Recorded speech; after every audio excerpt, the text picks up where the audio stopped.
1, 2, fun fiction's coming for you. 3, 4, we're at the door. 5, 6, I like mozzarella sticks. 7, 8, this show will be great. It's fun fiction.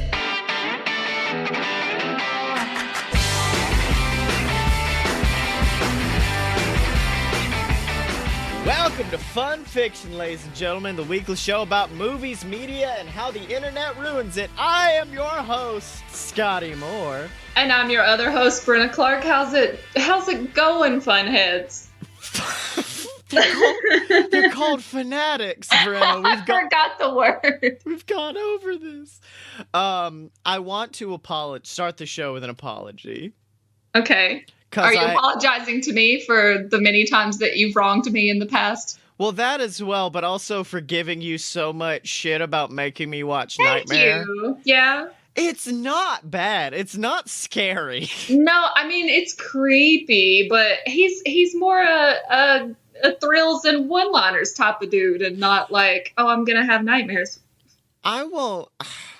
I'm not gonna say it's not creepy, but and I guess I gotta get this out in the beginning, because otherwise you'll find offense when I bring it up later. Okay. But this film is just the best B-level trash I've ever seen in my life. It's so good. I don't even know how to respond to that, so I'm just going to say thank you. It's like anytime my mom is like, we need to watch old scary movies and make fun of them, I'm like, yeah, like the really cheesy ones. And she's like, no, like Nightmare on Elm Street. I'm like, no, I'm not gonna watch that shit. Come to find out, no, it's perfect. I mean, it is perfect, but if I hear you make fun of it, I'm gonna kill you. You know I'm gonna at least make fun of the fucking last scene. Are you talking about the fruit punch or the last scene with the dummy getting pulled through the window? Yes, I am going to talk, because I will say, anyone out there who hates scary movies like I do, I have a little piece of info. Go to where'sthejump.com and it will just tell you where all the jump scares are. So if you're getting a little creeped out, you can just hit pause and look down and be like, oh no, there's not one till like 51:76 seconds into the film, and we're only at 40. We're good. So I did that, and they were like, the biggest scares in this movie. One is when she allegedly wakes up, and then Freddy pops up from behind her. And that one's an effective jump scare. But the other one is like Freddy's hand comes out and grabs her. And I was like, oh, that one does sound scary. Let me watch this. That's just a blow-up doll. I really don't know what garbage site they are trying to be, because that's not even the scariest part to me is with Tina in the body bag in the hallway of the classroom, which I get it's not a jump scare, but I mean, that's what freaks me out the most. Oh yeah, that part was real. Now, what are you talking about with fruit punch? Johnny Depp when he gets sucked into his bed and the fruit punch comes up. I did write this down, the reddest blood I have ever seen in a film. Yeah, it's hella high C up in here. Like, there's no way that came out of his body. Yeah, I appreciate the fact that they built an entire set that they could rotate upside down just for like, well, one, we need to have this creepy ass woman climbing on the ceiling, which was a very creepy scene. Well, yeah, always ceiling crawling is a no-go. Yeah, and then, what else should we do with it? Let's just pour a bunch of blood into it and see what happens. I mean, not gonna say that that's not effective, I guess, but I don't, it's not very aesthetic. Yeah, I will say there's a charm to the scariness of this. Yeah. Which is not present in... I didn't watch the full movie. I only watched the ending because I wanted to see the difference between the ending of the rebooted Nightmare on Elm Street versus this one. And there's a weird shininess that happens... like a weird, like they applied coconut oil to their skin that happens in every scary movie. And I guess it's because of the CGI they have to use. Maybe. And yeah, when his hand comes out of the mirror and just like goes through her eyeballs, I'm like, it's not scary, but also it just feels so... I turned into like a hipster. I was like, it feels like fucking big government got their hands... got their hands on the film. Just because it's not a blow-up doll and a car with a red and green striped top on it. That part was fun. I enjoyed. That was fun. When it comes down, I'm like, oh no, it's his sweater. But then it's so crazy because like I don't think that we ever find out what happens between then and then the third movie when Nancy comes back, because you'd figure she'd be dead after being like trapped inside this death car. No, she got out after a while. Like the car just stopped them in front of like a chicken restaurant and we're like, all right, go eat, children. A chicken restaurant. Yeah. Freddy was like, I just wanted your mom. You could go enjoy some delicious Hattie B's hot chicken. Go on, guys. Oh, thanks, Freddy. Freddy, you're the best. And then he gives him a thumbs up and drives away.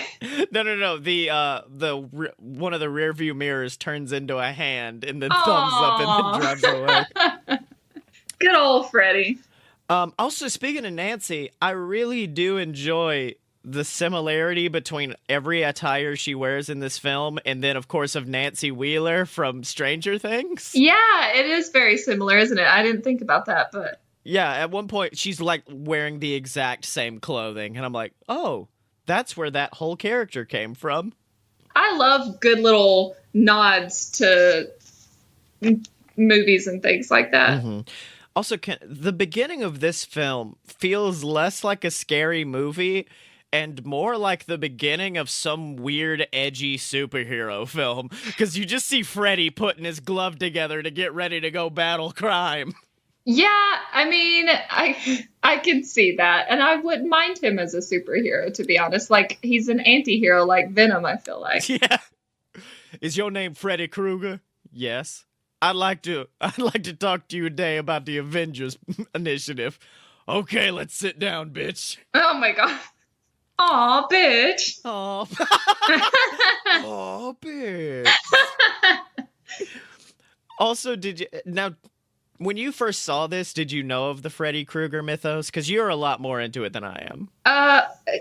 When I first saw it, I was a mere child at a very ripe young age.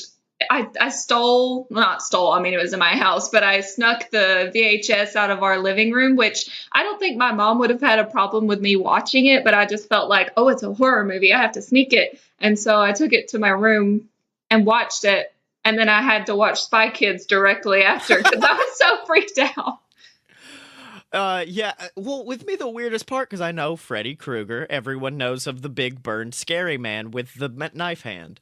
But then they're just like, and Robert Englund as Fred Krueger. I was like, fuck off, film. His name is Freddy, and we all know his name is Freddy. Don't try to play this Fred bullshit with me. Freddy's a nickname. Give him some slack. Yeah, but come on, man. We all, like, they're even singing 1, 2, Freddy's coming for you, and they're like, but this is Fred Krueger. I don't have an answer for that. I don't know. No. That choice was made. I don't know. I think I figured it out. What?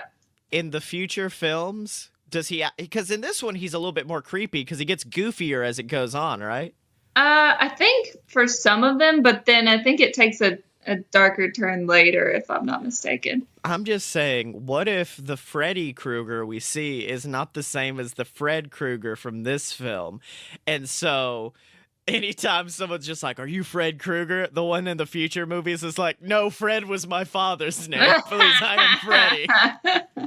But both played by Robert Englund. Yes, yeah. No. Here's what it is. They kill Fred Krueger. And so, like, that scene where he gets set on fire and dies, that's actually Fred Krueger dying. Final scene is Freddy Krueger. Yes. Take his dad's mantle. Snaps all around. That's it. We've broken the code. We've cracked the code. We have solved the Nightmare on Elm Street puzzle. Yes.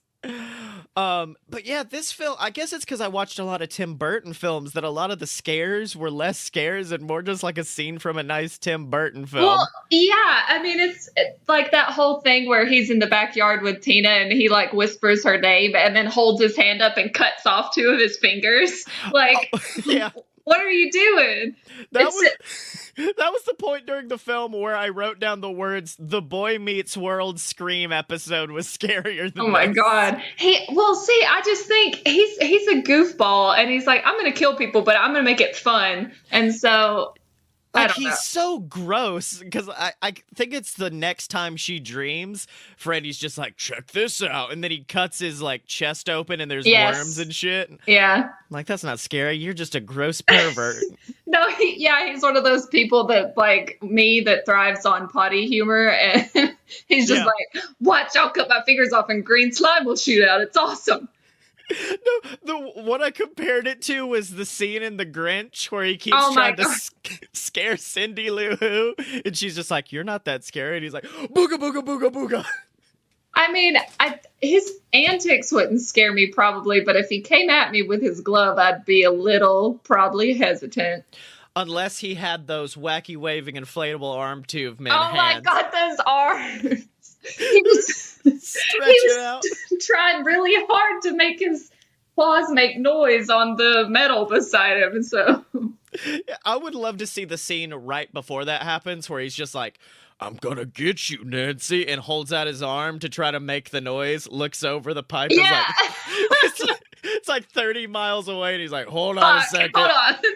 And like Mr. Incredibles, or not Mrs. Incredibles it to the sides of the alleyway. Yeah.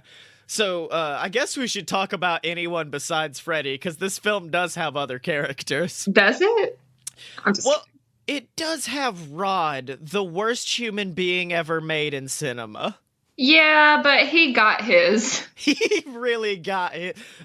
There were multiple points where I'm like, he better die. Please, please let him die. Yeah, you think Freddy Krueger's gonna let a jackass like that go? No. So he is kind of a superhero. Yeah, like I said, anti-hero. Yeah. Well, it was just like, I didn't think Rod was, what's her name? First girl that gets killed? Tina. I didn't think Rod was like Tina's boyfriend. I thought he was just like an asshole who hung out around them. No, he's their friend. Because like the first scene, he walks up and they're like, I woke up having a horrible dream. I woke up and this monster was trying to kill me. I woke up with a heart on. What's up, Tina? And I was like, that was the instant moment. I was like, he's fucking dying. Yeah, of course. You got to give somebody to hate besides the actual villain. Mm-hmm. And someone to pin the murders on. That's what made me the happiest. I was like, oh, good. Rod's going to get arrested. Yes. That does. Because like he doesn't know how to grab people. Like if I had to grab like Nancy and be like, Nancy, I didn't do it, I'd like grab her by the arm or something. He goes full like covering her mouth and choking her out as he pulls her into the grass and is like, also, I'm not a killer. Yeah, no. Really? Because you just choked me out and gagged me. Yeah, but I'm not a killer though. I saw you do that exact move to Tina before she died. Yeah, no, but it's not me. No, but I'm not a killer. Are you sure? You sure? Because I think so. Also, here's the ultimate dick move from Rod. Wake her up.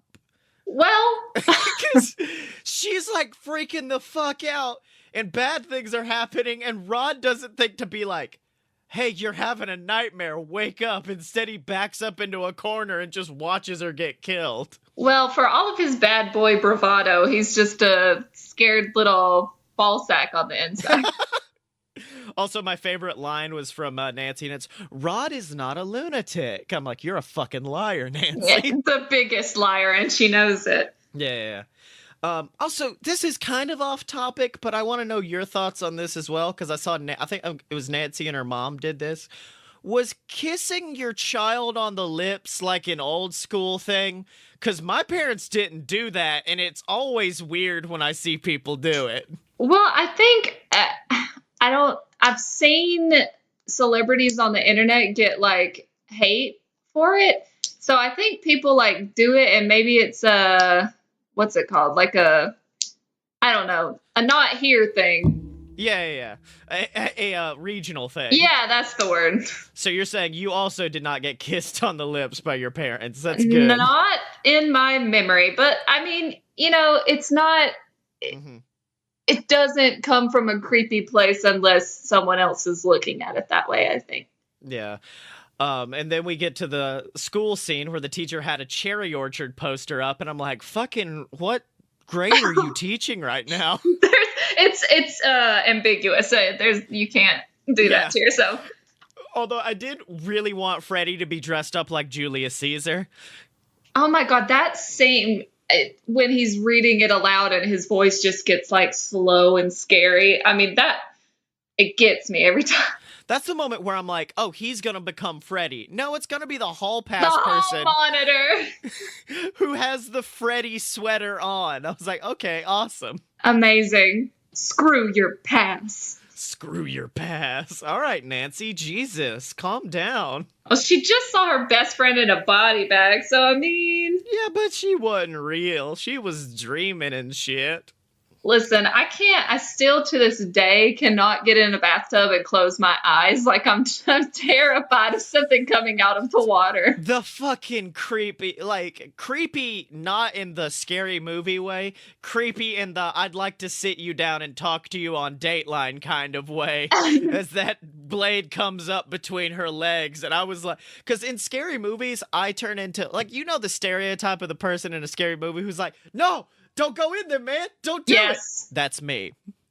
So at that point in the film, I was screaming, no, that's her no zone. You stay out of that, Freddy. I can understand falling asleep in the bath. I can, but her mom just said, don't go to sleep. You'll drown. And like, no. And how deep is that tub? Because, like, I wasn't sure if they were only showing scenes from the dream or not, but she goes deep in that tub. No, yeah, when she falls down, I don't know. I mean, maybe it was an Olympic tub. I don't know.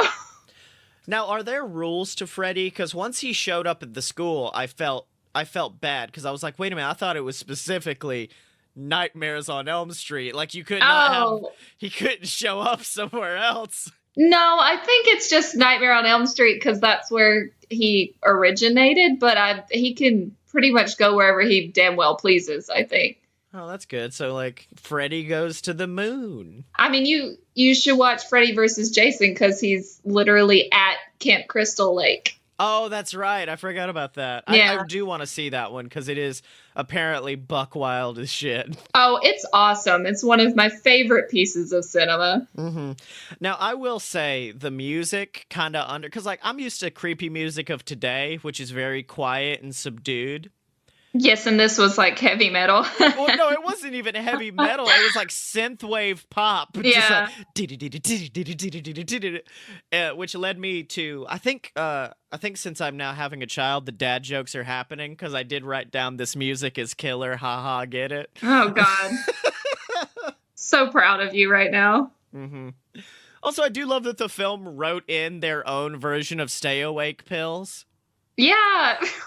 When there was Excedrin in the pill cabinet, like, you could easily be like, oh, Excedrin, this has caffeine. I could take these. She's like, no, I need daddy's special time wake up pills. Special. Isn't there like, I can't remember if maybe this is in the third one or something, but they have like no-dos or something like that. That might be it. Also, what is the second one just garbage? Because I've not heard you bring that one up, but you've gone on 3 a lot. Well, 3 is my favorite one. I think it's the best sequel. And I haven't seen the second one in a long time, but I did not like it when I originally watched it. Oh, okay. It follows this one guy, and it's just not, it wasn't interesting, but I'm due to rewatch it as an adult with mature feelings. Yeah. I will say, there was a line from Nancy that made me feel bad about myself, and it's one of the scenes where she's like, I've been awake for 7 days, and then she looks in a mirror and just goes, wow, I look 20 years old. And I'm like, fuck off, Nancy. I mean, I understand that though, because I have the worst eye bags in history. She's like, I look like Brenna Clark. What the fuck? Did Nancy just say that? Weird flex, but okay, Nancy. Yeah, thanks for that.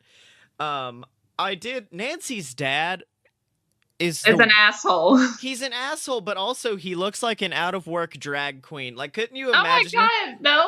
What? Well, he's got that look. He looks like, I don't know. It's hard to describe, but he's got a face that is made to be a drag queen. Okay, I mean, I'll take your word on that. We don't know what Nancy's life is like outside of this. We don't, because we get such a small snapshot of her and her parental units. Her blow-up doll mother. Now, since we're kind of running out of time, I do want to discuss the last scene where she finally does kill Freddy.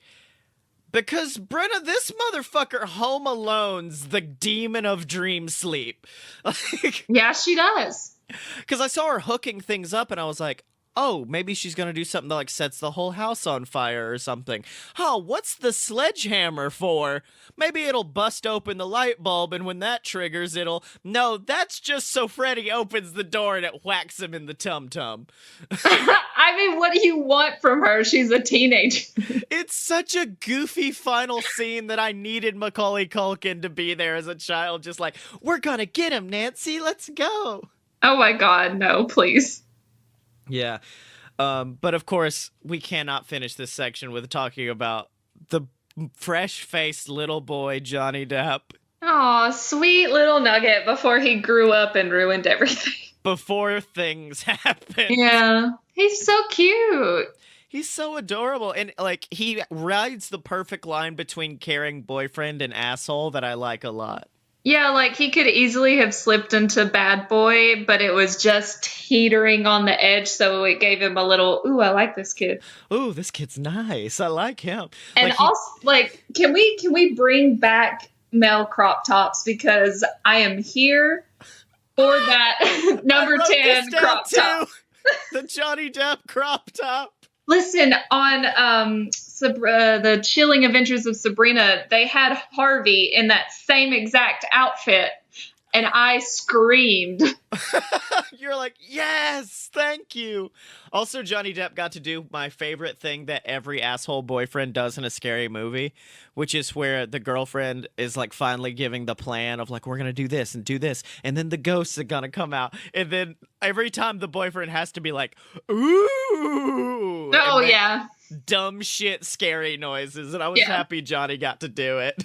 I mean, what else was he gonna do? They couldn't just be supportive. That's not what kind of asshole boyfriends do. Yeah.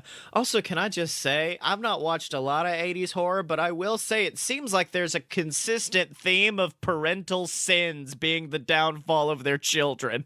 Yeah, well, isn't that what causes everything? Maybe not just parentals, but I think it's a commentary on the older generations fucking everything up. Yeah. We need more of that nowadays, as opposed to... So that's what it is. Those people who didn't like their parents took over Hollywood. Now they've grown up and have kids. Now they're making movies about how much their little kids are shits. Yeah. Yeah. So we've talked the movie, Brenna, but now we've got to see what the hell the fans have done to it. But before that, I would like to tell everybody that we finally have a fanatic on Patreon. Woohoo! I got so hyped. Like, I was just looking down at my phone and glazing. They were like, you have a new patron. And it was, oh, fuck, I can't remember his last name. Well, I know his first name is Joe. God bless you, Joe Gennaro. Yes? Yes. Our newest fanatic on our Patreon page. And if you'd like to join Joe and all of our lovely patrons, you can at patreon.com/a-load-of-BS. We got awesome perks over there for you. Access to our exclusive Discord. You get shouted out on the show of your choice, like Joe. Or if you want to get shouted out on BS, you can get shouted out there. Fight Boys, wherever you want to get shouted out, you can. And then, of course, we've got other cool stuff we're working on in the background, like maybe doing monthly hangout sessions with our patrons and stuff like that. But right now, Discord and shoutouts is the cool stuff. And if you want it, you can get it at patreon.com/a-load-of-BS. Now, B, it's time to talk fan fiction. Let's do the thing. And it was weird reading fan fiction because it was like either very serious horror fiction, Yeah. or the goofiest shit, like Freddy Yeah. Krueger having a Christmas party. You found a lot better stuff than I did, because I had a hell of a time finding something, and maybe it's because I'm such a stan, but everything I read, I was just like, that's stupid, that's gross, that's stupid. So You're like, Freddy would never do that. exactly. So, and sifting through like the original character pieces, which some of them were fine, but then there are other ones, kind of like My Immortal, that were like, I'm Freddy's daughter, and I'm like, no. Yeah. Okay. So what have you brought to the table? Well, I have brought a little something called Fright, and it's by Pam-Isley. Okay. All right. Carl was not doing well. He hadn't slept in 4 days. 4 days shouldn't go by so agonizingly slow, but they did. Each minute took its precious time, and each hour felt like days. It felt like an eternity since he'd last gotten into bed and called it a night. It was morning now, around 6. He knew because he heard his mother call his name from the kitchen. Earlier, he kept himself awake with whatever he could find: movies, caffeine, pills, puzzles, and just about whatever he could get his hand on. She didn't suspect a thing. It's not like he could tell her.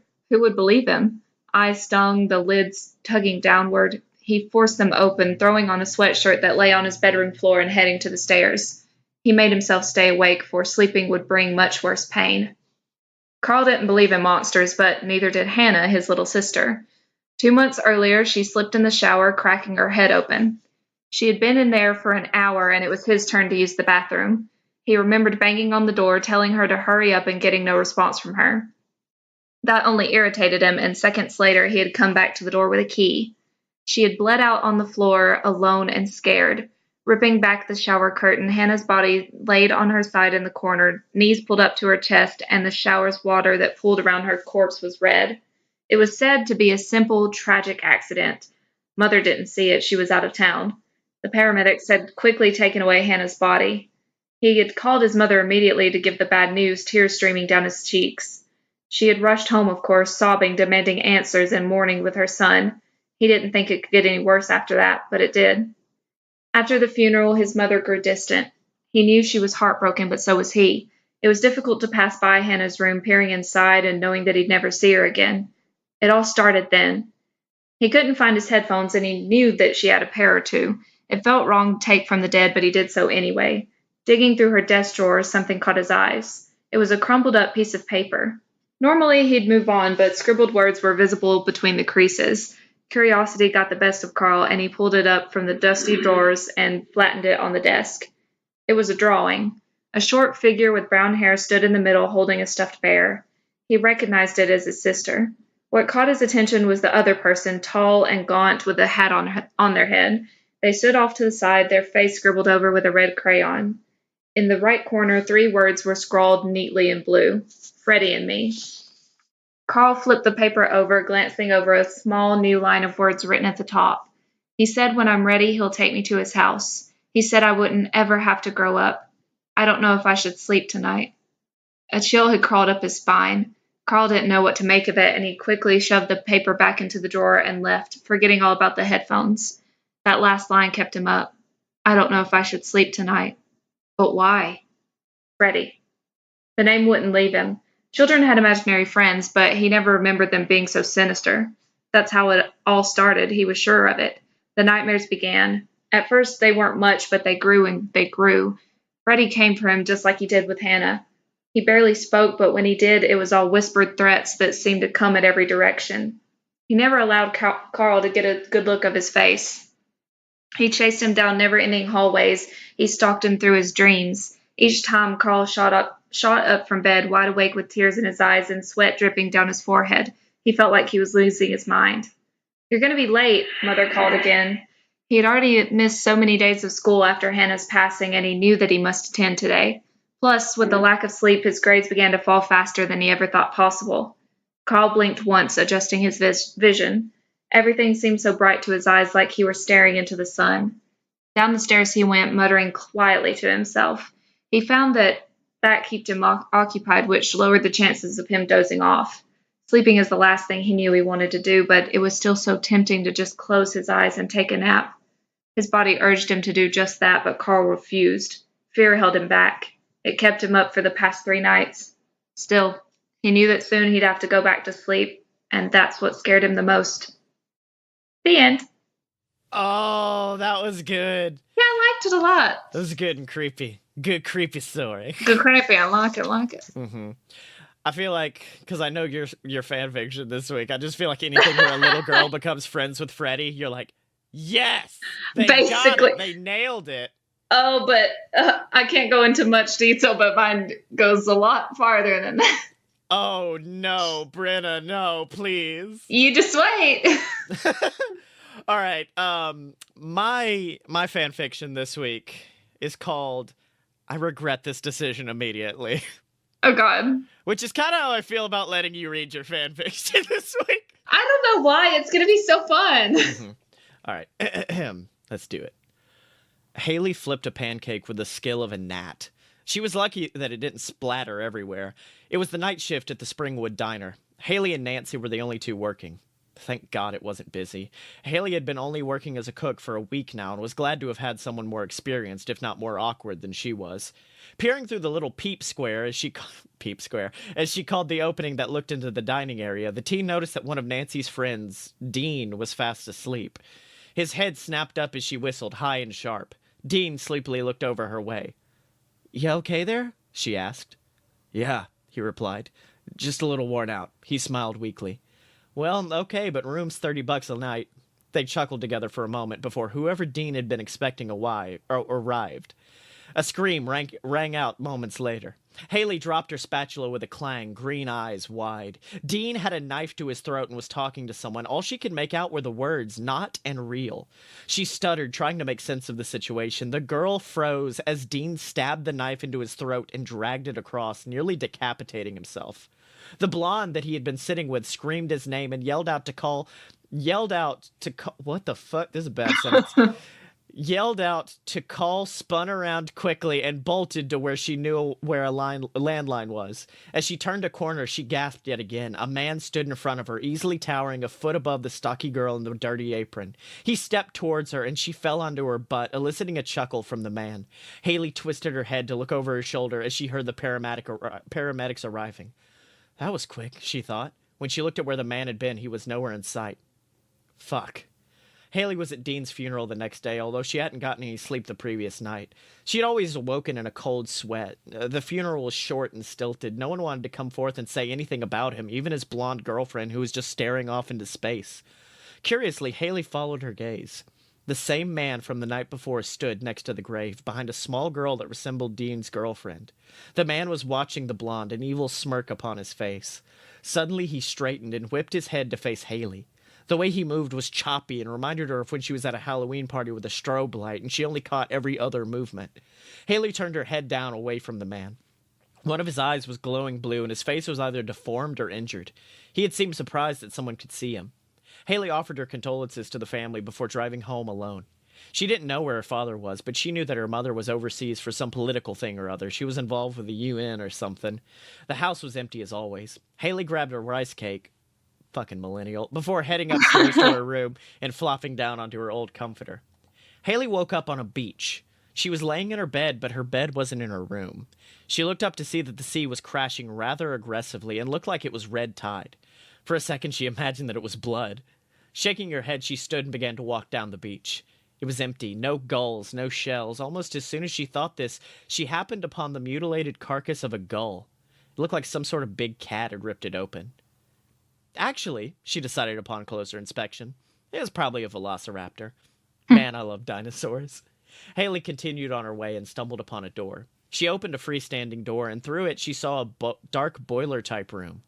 Nope! Haley closed the door. Yep. She backed up slightly, only to bump against something tall and warm. She felt a hand rest upon her waist and someone's head lowered down to her ear. No isn't an option.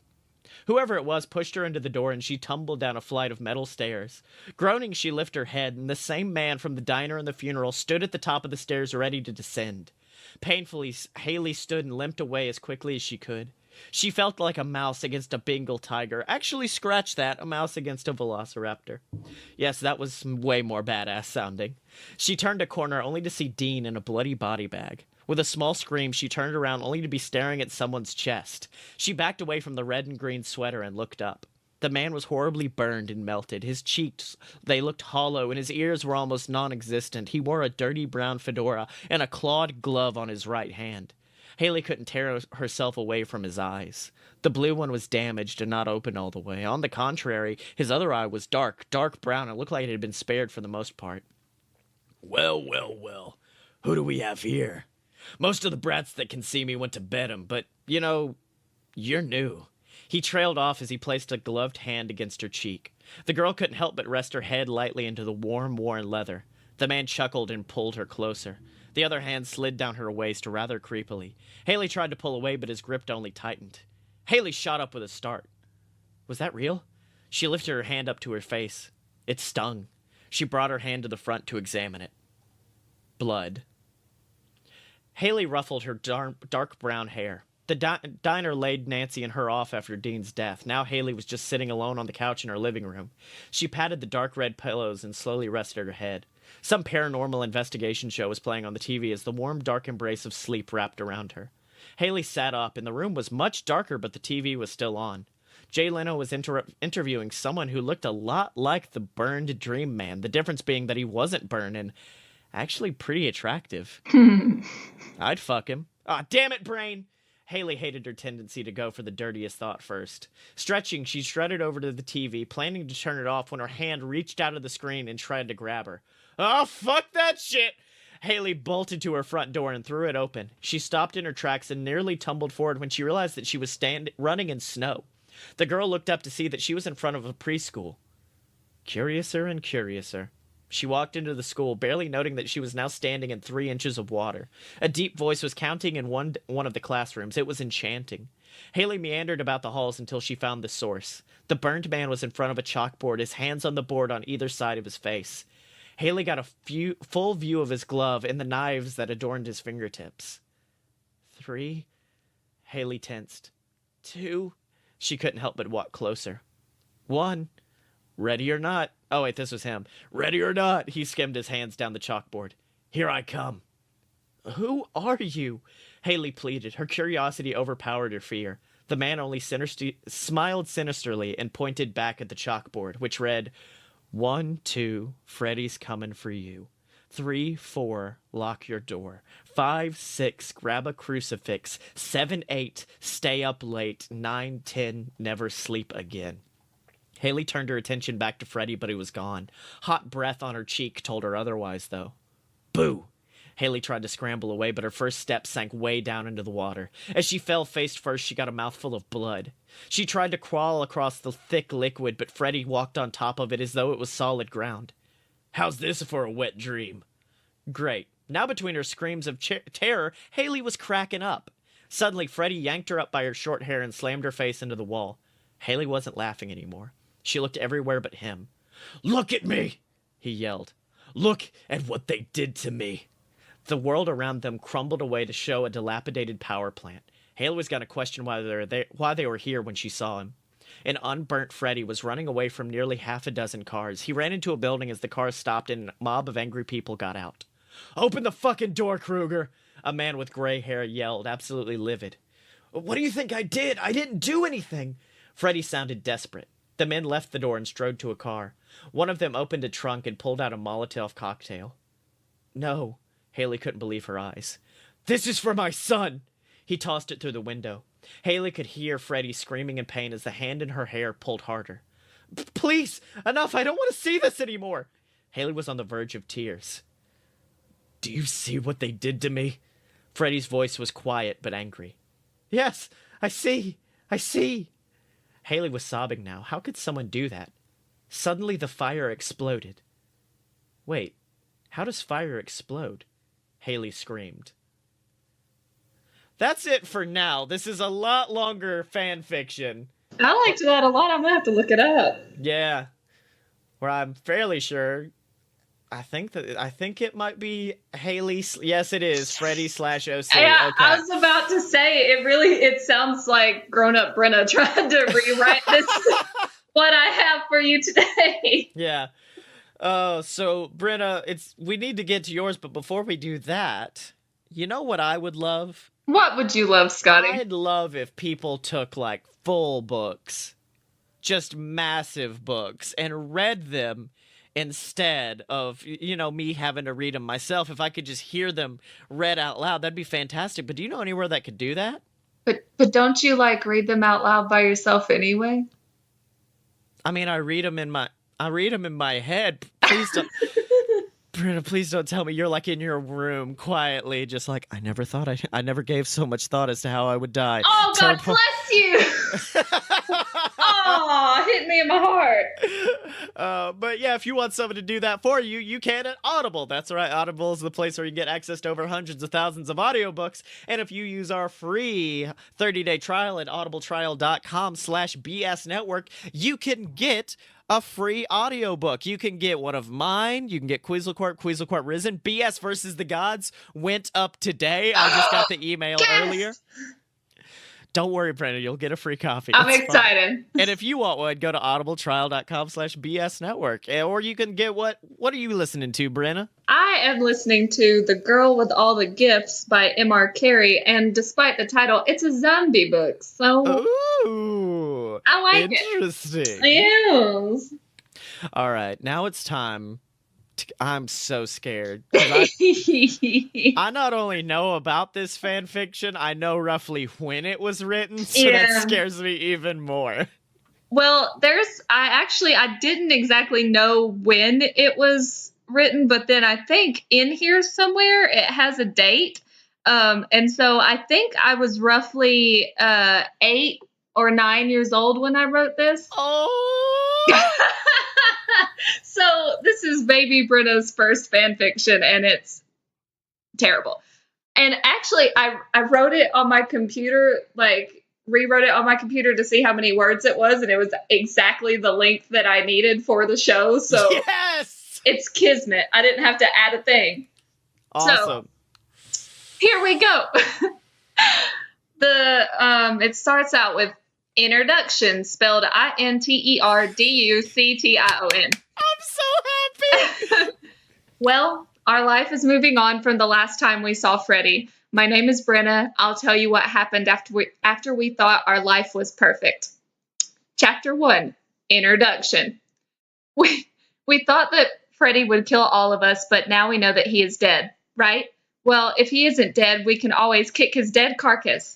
Hi, Brenna, are you still with us? Melissa asked. Oh, I should take a break and say, these are all my friends in elementary school.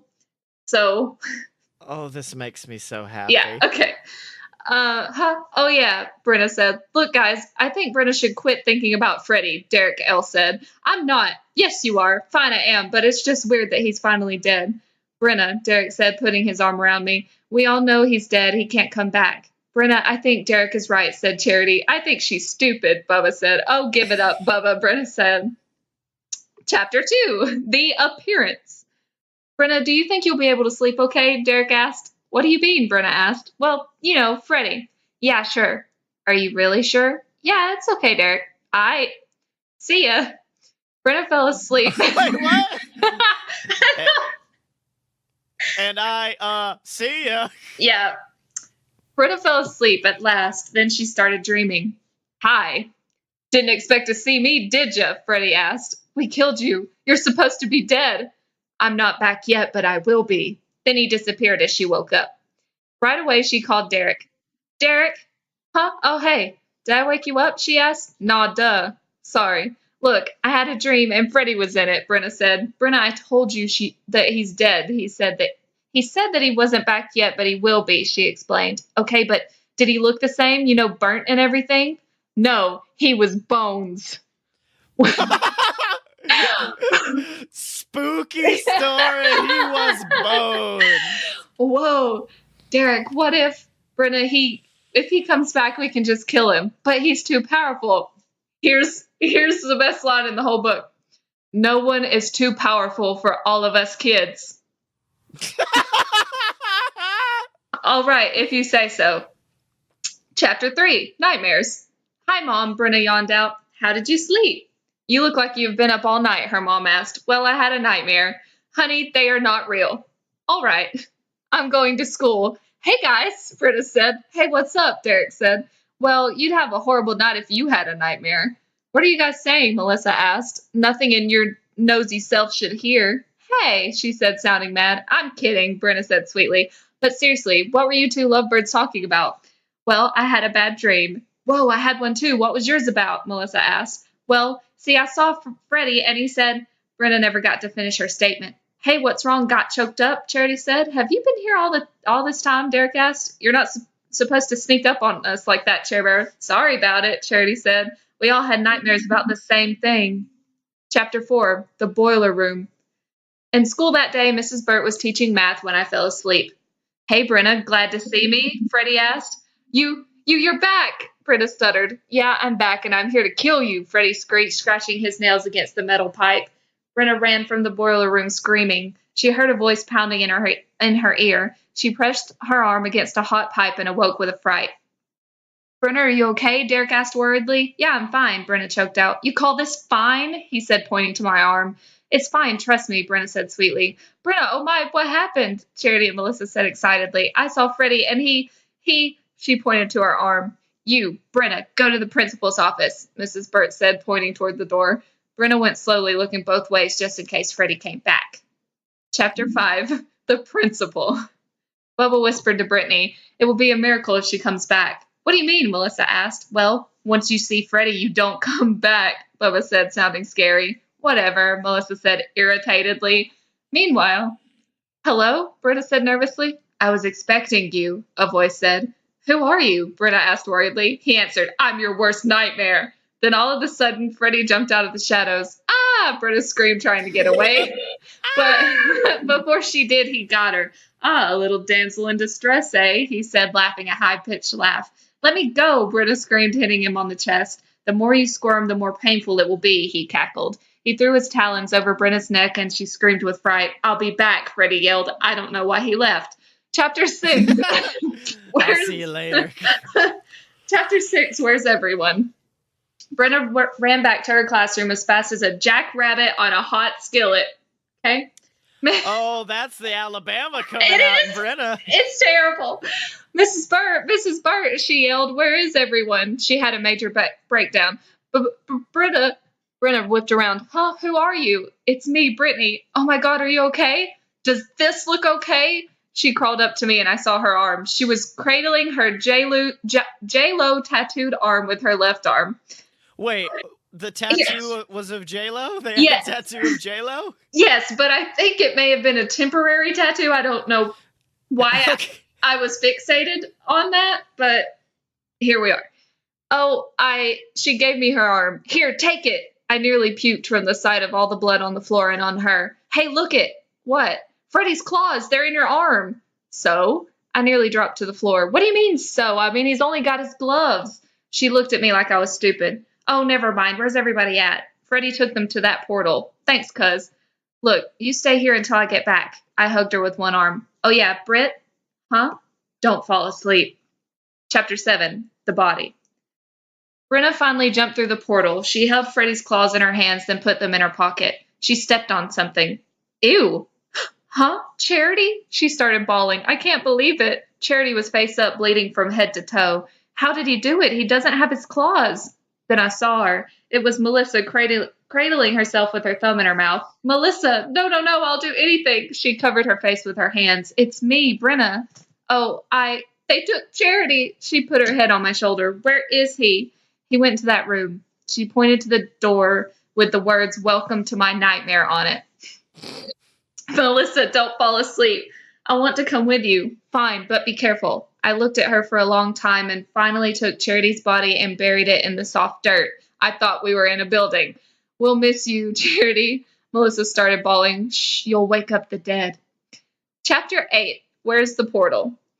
I went to the door and whipped around to see Melissa still cowering in the shadows. Melissa, I screamed. What? Why are you screaming at me? If you're coming with me, get your scrawny gluteus maximus off the floor. Okay, she murmured something under her breath I couldn't understand. Hey, Brenna, didn't you say you went through a portal? Yeah, so? Where's it at? There. Where? There. Where is... Whoa! She fell through the portal and ended up beside the armless Brittany. Brenna, I didn't even notice that she had fallen through the portal. Britt's asleep. Well, wake her up. She went back and shook Brittany's arm. Brittany! She was modeling Freddy's claws at the time, and when Brittany woke up, she screamed bloody murder. Don't kill me, please don't kill me. Brittany, it's me and I can't hurt you. Thanks for waking me up. I'll stay awake this time. Chapter 9, My Classmates. Well, it's time. We went up to the door and we opened the door and I saw something so horrible I couldn't turn away. There in that dark scarlet room, I saw all of my classmates, or so I thought. There was Ethan, Dustin, Bubba, Charity, and a lot of other people that I could have saved. I fell on my knees and cried. Brenna, I felt a hand on my shoulder. You know that you're sitting on Chastity? Ew! I jumped up. I jumped up to see her lifeless face staring at me. They're all dead, Brenna. You'd figure that, wouldn't you? I sucked my thumb and rocked myself. Brenna, you... I know. Brenna, we have to kill Freddy. So I got up and I took all my friends' bodies and buried them. Melissa, take off those claws. Aw, I like them. Well, I don't care. Give them to me. She did as she was told. Listen, all my dead, disembodied friends, I didn't mean anything I said that was mean. We walked into the portal. Chapter 10, The Servant. So you thought you could outsmart me, did ya? We looked where the voice had come from, and there was Freddy. You thought you could take my claws and then I'd be helpless, right? I looked at him and tried to say something, but he cut me off. I bet you want to know how I killed your friends. I opened my mouth to speak, but someone broke me off again. Hey, I do. Melissa looked like she was going to die if she didn't find out. Well, I guess I'll show you. And then I noticed there was a boy in the shadows. You, come forth. The boy stepped out and I recognized his face. It was Bubba. Hey, Bubba, what are you doing here? Melissa asked like she was stupid. He's my immortal slave. Alrighty then, here's your demonstration. He's my slave. Alrighty then. He opened his mouth and shoved Bubba in. Ew. Then he ripped his stomach open and... Chapter 11. And he took him out. Mr. Freddy, sir, I think that's gross. Well, this was how I killed your friends. Don't I get a say in this? Oh, you don't have a slave no more. You want to bet? Melissa stared into Freddy's eyes and saw what he was talking about. Brenna, shut up. But I'm talking.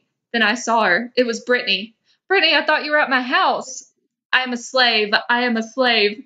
Hey, Brittany. She turned and I hit her with a bat. We ran This out. Some fucked up shit for an 8-year-old to be getting into, Brenna. You have no idea, Scottye. We ran out of there and I said, we got to go into the past. I'm scared. Oh, you chicken. I watched this one show of something and they never made it back from the past. We have to get my teleport machine because I have one. I want to go back in time and hug little Brenna so much. She probably wouldn't have let you. She was an asshole. We ran to my house and saw my mom. She was dead. I'm not going to describe what she looked like. Come on, Brenna. We stepped into the teleport. Chapter 12. In 1662. I made up that fucking number. I don't know where it came from. After a long travel, about 342 years back, we finally landed somewhere in England. Brenna, look at that. I turned my head and saw Freddy. Excuse me, fair lass, but why art thou yelling? Because you're Freddy Krueger. How in the name of King Henry I did you know that? I looked him over. He had the eyes, hair, and body of Leo from Charmed. Brenna, hello, are you okay? I snapped out of it and said, oh, yeah. Oh, wherefore art thou, Jason? Then Jason Voorhees showed up. Now Melissa had something to look at. Okay. Jason had the eyes, hair, and body of Cole off of Charmed. You're cute, Melissa said to Jason. Thank you, fair lass. You're very beautiful yourself. He said I'm beautiful. I jumped at her words. I had been so busy looking at Leo. Freddy. I'd been lost. So what can we help you with? Chapter 13, In My Own World. This is the best chapter. I suddenly snapped into, well, not a dream, but a vision. I saw myself, an older version, walking down an aisle. I was in a dress. Then I saw myself tear the dress off, but fortunately, I had on pants and a t-shirt. I almost saw the groom. Brenna, man, Melissa, I had a vision if you would only let me see it. Sorry, but Freddy wanted to ask you something. Yes, my dear lass, I was wondering if you would go to the Great Britain with me tonight. Huh? I wondered if you would go on a date with me. Oh, God, yeah. I screamed at the top of my lungs. Oh, and Jason wonders that too for you, black-haired lass. Of course I'll go, Melissa screamed. We decided to go at dawn tomorrow. See you lassies tomorrow. Bye, cuties. Chapter 14, that evening. Okay, if I'm going to go along with this Freddy, don't call me lass, Brenna said. Melissa said, I don't care what Jason calls me. She was curling her hair with her fingers. Listen, Freddy, Brenna started to say. Yes? I wanted to ask you if you liked kids, she asked hurriedly. They kind of irritate me. Brenna turned to Melissa. This is not good. She whipped around to face Freddy. Do they irritate you enough to kill them? Freddy's jaw dropped. Of course not. Look, after this, we have to get you to the future. Okay, sure. After dancing until her heels grew red, Brenna grabbed Freddy, Melissa, and Jason by the arm. We have to go. Melissa stuck out her lip. Oh, I was just getting started, she said, glancing at Jason and winking. I don't care. They ran to the teleport. Let's rock, she roared. Chapter 15. In 2003. There's the date. The first thing Brenna did when she got back was to bury her mom. Her tears wouldn't come to the surface. She called Derek. It rang 3 times and he picked up. Oh, Derek, I'm so glad you're okay. Yeah, I missed you. Brenna fumbled with the phone. Derek, can you come to my house? Yeah, I'll see you there. They hung up. 15 minutes later, she saw his red Mustang, which he did not have, climb the drive because he was 8. When he walked in, she grabbed him in a hug and wouldn't let go. Derek, my mom, she's, shh, don't talk. He held her as all of her tears spilled. Finally, when she was done crying, she said, Derek, I want you to meet Freddy. They shook hands. It's time. Derek took hold of Brenna. Let's go. Chapter 16, Freddy's Lair. Look, Freddy, the future you kills kids and only you have the power to stop him. Brenna filled him in. I'll stop him for you. They went through the portal where they had found Charity. The words welcome to my nightmare glowed on the door. They opened it and there stood Freddy. Hi, past self, Freddy said, clicking his claws. Brittany walked out. She held a whistle. Round 1. She stepped out of the way. The bad Freddy winked at Brenna. The 2 Freddys lunged for each other. The good Freddy kicked him between the legs. Ooh, Derek said, smiling. Brittany came over. 1, 2, 3. Round 1, good Freddy. Then a bell sounded. Round 2. She stepped into the shadows. Get ready, Freddy. The next bell sounded. Chapter 17, Victory. To who? The bell went off. This time, old Batty cut old Goody's left hand off. Freddy fell down moaning. Brittany counted 1, 2, 3. Round 2, Master. The bell sounded once more. Last round. With the score tied, good Freddy waved his claws. What? How did he get claws? Goody Two-Shoes. Oh, I meant bad. Okay. Goody Two-Shoes took them off and plunged them into his heart. Every time Batty moved, the blades went deeper. Finally, he fell to the ground and his eyes rolled back in his skull. 1, 2, 3. Something came over Brittany. Where am I? She asked, rubbing her head. Brittany, I missed you. They hugged like they weren't going to let go. We won, Derek said, grabbing Brenna in an embrace. Yeah, we won. Chapter 18, a happy ending. But is it? Freddy stepped into the teleport. Goodbye, beautiful. He brought Brenna's face up to his and kissed her. Bye, Freddy. The teleport grunted and groaned. He vanished. The 4 friends went into Brenna's house. I hope this is the last time we see him, Derek said, drinking his first Coke in a week. Me too. I don't. Brenna went over to Derek and kissed him softly, 2 boys in one night. Oh, damn. Melissa giggled. How cute. Brittany and Melissa said in perfect harmony. Who's for pizza? They all filed in the kitchen for it. Conclusion. Well, I've told you my story. I hope you won't have to face him. Maybe I can lead a normal life with my friends now. Maybe it's all over. He's gone forever. Even though I will miss the young Freddy, I'll live. Parentheses. I hope. The end. Oh My God.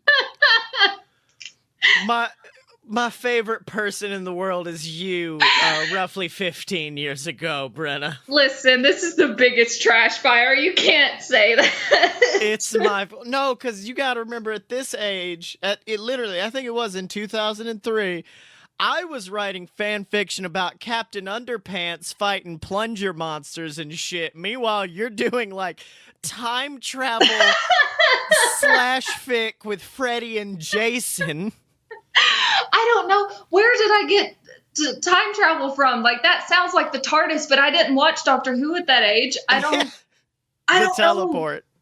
I recently last night, I was looking for other stories that I had written, and I found one that was a direct sequel to this one that was also a tie-in with Charmed. So, like, it mentioned us fighting Freddy, but then I developed magical powers. So, God bless little Brenna. It's something, dude. I can't.